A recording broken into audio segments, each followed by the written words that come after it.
Alô, bom dia, você está no canal Professor Belém nesta terça-feira, dia 10 de janeiro de 2023. Sejam todos bem-vindos.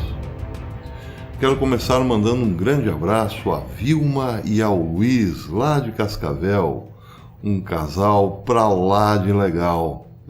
Eu estava ontem, eu e minha esposa almoçávamos ontem num restaurante em Cascavel e de repente alguém muito carinhosa, a Vilma, me deu os parabéns pelo canal. Mas a surpresa não terminava aí. Depois que almoçamos, fomos pagar a conta, lógico, porque isso é o normal. E a conta já estava paga pela Vilma e pelo Luiz. Então fica aqui o nosso agradecimento, nós não nos vimos mais depois disso. Então fica aqui o meu agradecimento. Um grande abraço para vocês, Vilma e Luiz, e muito obrigado por nos pagarem a conta.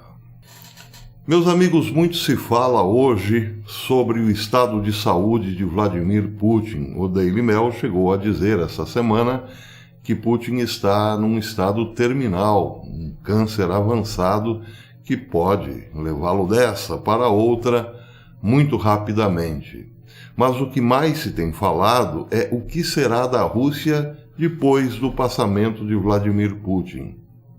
Alguns analistas, como Mike Snyder, por exemplo, dizem, ou melhor, alertam, que a Rússia ficará muito, mas muito mais agressiva e perigosa depois de Putin. Bem, em relação ao estado terminal, ao possível estado terminal do líder russo, o Daily Mail entrevistou essa semana o chefe da inteligência militar da Ucrânia, que disse o seguinte: Vladimir Putin está com câncer em estado terminal e morrerá muito em breve, afirmou o chefe da inteligência militar, Kirilo Budanov. Quando perguntado em quanto tempo Putin poderia morrer, Budanov afirmou que acha que isso acontecerá muito rápido. Eu penso que muito rápido, disse ele. Aliás, eu espero que muito rápido, disse ele. A especulação, segundo o Daily Mail, a especulação sobre a saúde de Putin está em andamento há vários anos.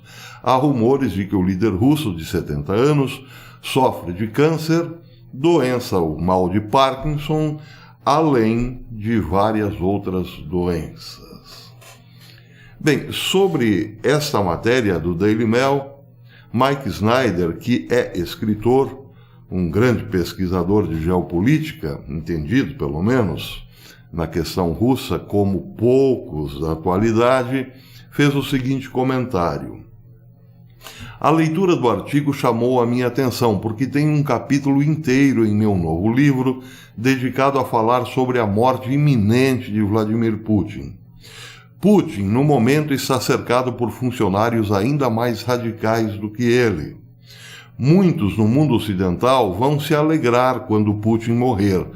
Porém, alerta Snyder, a verdade é que quem quer que substitua Putin, certamente ou quase certamente, estará menos inclinado a se envolver em negociações de paz. Se nossos líderes fossem sábios, diz Snyder, eles estariam pressionando por negociações de paz com a Rússia agora, enquanto Putin ainda está por aqui. Porque depois do seu passamento, a coisa ficará realmente muito complicada. Mike Snyder pode ter razão pelo seguinte. Uma matéria publicada hoje no Versia.ru diz o seguinte, prestem atenção. As autoridades suecas admitiram a possibilidade de colocar armas nucleares no território do reino, enquanto outros países escandinavos consideram isso impossível. Só que não é bem assim. A Suécia permitirá a implantação de armas nucleares em seu território em tempos de paz. Quem afirmou isso? O líder do governo, Ulf Kristersson. Ele disse mais, ele disse que, abre aspas, apesar de outros países escandinavos considerarem isso improvável, acreditamos que é perfeitamente possível colocar armas nucleares em nosso território em tempos de paz. Isso quer dizer o seguinte, que está praticamente acertado, tudo acertado entre OTAN e Ucrânia, ou melhor, perdão, OTAN e Suécia, para que esta receba assim as armas nucleares da OTAN. O Versia continua dizendo que Christensen apontou que a Suécia está pronta para ingressar na OTAN sem qualquer condição formal. O primeiro-ministro enumerou ainda algumas das vantagens que seu país terá ao aderir à aliança com a OTAN. Segundo ele, estamos falando sobre posição geográfica, capacidade de defesa da Suécia, sua economia e indústria de defesa, valores libertários do Ocidente, claro, e individualistas, internacionalismo e compromisso com a paz, claro, sempre ela, não é mesmo? Justiça e segurança global. Ou seja, o primeiro-ministro sueco entregou o jogo. Olha, nós vamos aderir com tudo à Agenda 2030. Então teremos um grande mercado pela frente. O mercado ocidental tudo aberto, as portas abertas. Não obstante, receberemos, claro, os benefícios de uma agenda libertária, por assim dizer, com mais rigor na questão climática, com mais restrições às liberdades individuais, tudo isso em nome da paz e salvação do planeta, e ainda por cima seremos um alvo nuclear da Rússia. Mas teremos aqui as nossas bombas atômicas, também fiquem tranquilos. Então é esse cenário que Mike Snyder prevê. O Ocidente está perdendo uma chance com Putin agora, mas Putin é o malvadão. O problema é que, depois de Putin, outros piores ainda, ou mais malvados que Putin, entrarão não na mesa de negociação, mas no terreno da guerra propriamente, com muito mais disposição que Putin. E isso, claro, considerando o poderio econômico da Rússia, que de fato não está lá essas coisas.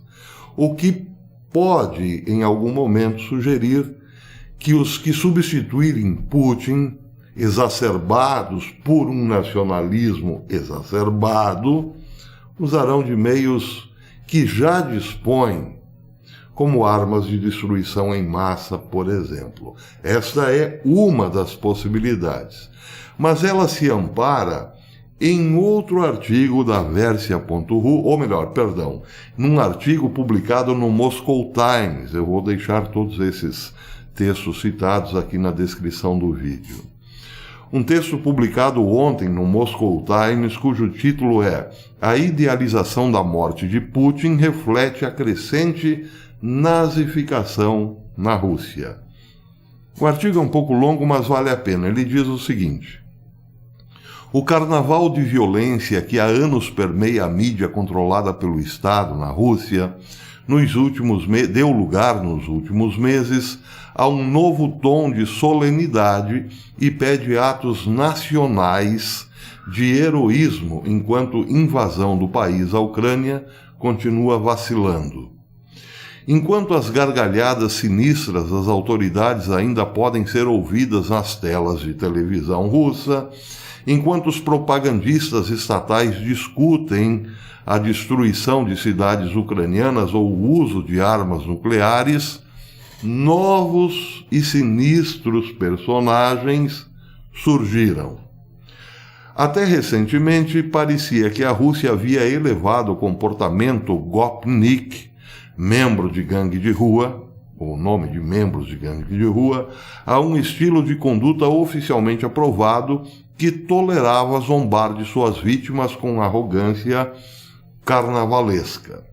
Um exemplo desse comportamento violento foi o grupo Wagner, publicando um vídeo no qual um de seus mercenários é brutalmente assassinado com uma marreta por se render às forças ucranianas.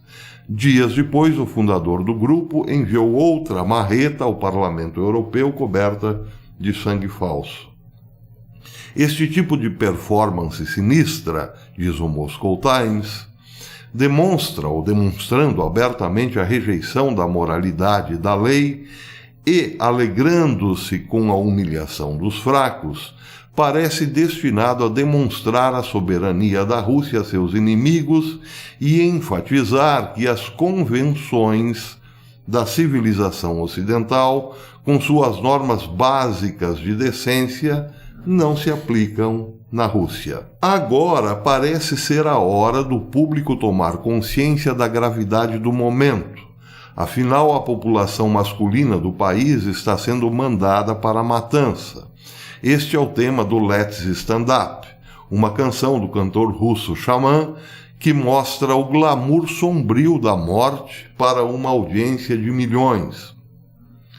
Artistas parecidos com Zumbi, incluindo muitas estrelas pop idosas do final dos anos soviéticos, começaram a exortar a população a enfrentar aqueles que olham os russos de cima e, ao fazê-lo, imitar seus próprios ancestrais mortos.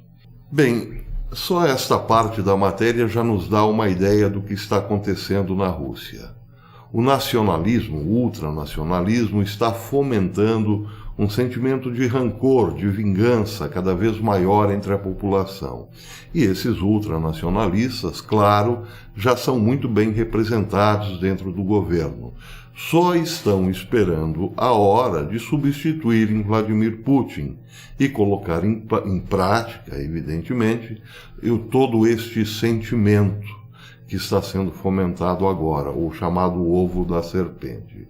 Isso quer dizer que, se o ultranacionalismo influenciar os novos prováveis mandatários, aqueles que têm o poder das armas nucleares na mão, a situação, ou melhor, as condições para uma negociação de paz estarão definitivamente sepultadas. Ainda mais levando-se em conta essas provocações, como da Suécia, por exemplo.